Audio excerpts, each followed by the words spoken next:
بسم اللہ الرحمن الرحیم۔ السلام علیکم ورحمۃ اللہ وبرکاتہ۔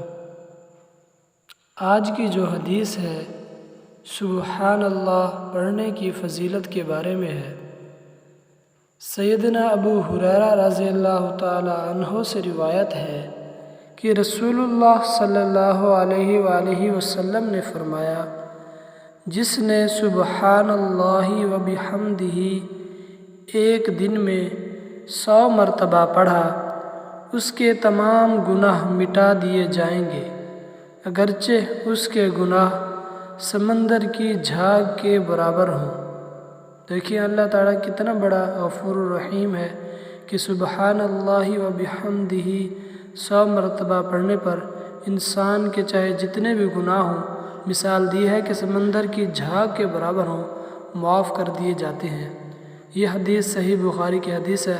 اللہ پاک ہم سب کو اس پر عمل کرنے کی توفیق عطا فرمائے، آمین۔